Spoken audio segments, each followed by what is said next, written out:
हरि ओम।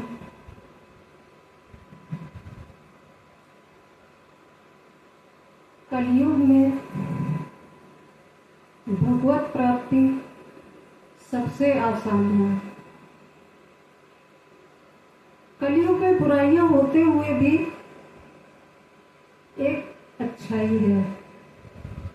कहा है,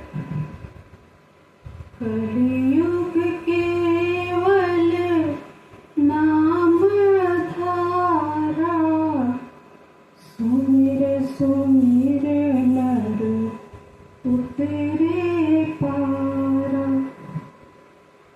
सतयुग में हजारों लाखों वर्ष की कठोर तपस्या करनी पड़ती थी भगवत प्राप्ति के लिए। त्रेता में 10,000 वर्ष तपस्या करनी पड़ती थी भगवत प्राप्ति के लिए। परंतु द्वापर आया, द्वापर में भी हजारों वर्षों तपस्या के बाद भगवत प्राप्ति होती थी। कलयुग में मात्र नाम सुमिरन से ही भगवत प्राप्ति हो जाती है। नाम सुमिरन का अर्थ ये नहीं है कि आपने एक माला कर ली, कदापि नहीं। साधक को कम से कम 120 माला प्रतिदिन करनी चाहिए गुरु मंत्र की।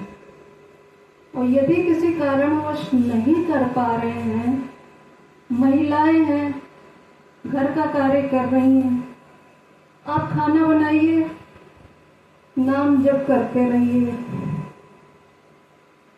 आपका भोजन प्रसादी बन जाएगा। स्नान करिए, नाम जप करते रहिए, स्नान हो तीर्थ स्नान बन जाएगा।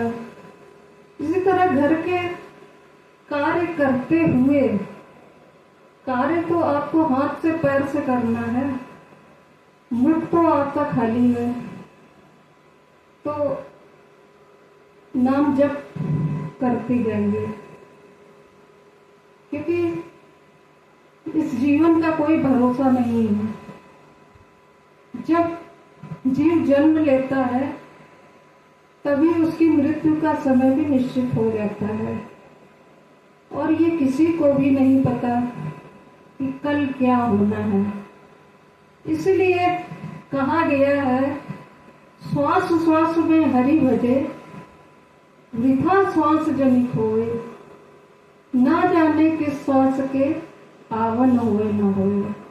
इसलिए अधिक से अधिक हमारे प्रेमानंद जी महाराज क्या कहते हैं कि सिर्फ नाम जप करिए आप और सत्कर्म करते रहिए, आप भवसागर से पार हो जाएंगे गुरु कृपा होने के बाद।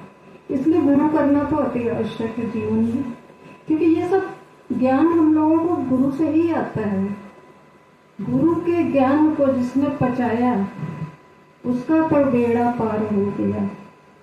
और जो निगरे हैं, जिन्होंने नहीं पचाया, गुरु दीक्षा लेने के बावजूद भी, सत्संग करने के बाद भी, भागवत कथा आदि सुनने के बाद भी यदि वो सत्कर्म नहीं कर रहे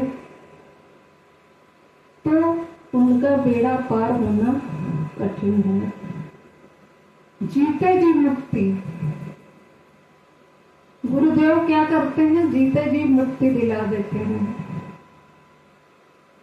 अधिकाधिक लोगों का सोचना है मुक्ति का मतलब या मोक्ष का मतलब कि ऊपर चले जाना, कदापि नहीं। जीते जी मुक्ति, जीते जी मुक्ति का अर्थ है संसार से अनासक्ति। और मोक्ष, जीते जी मोक्ष का अर्थ हुआ मोह का क्षय होना। ये हमें अपने गुरुदेव की कृपा से प्राप्त होता है। जय राम जी की।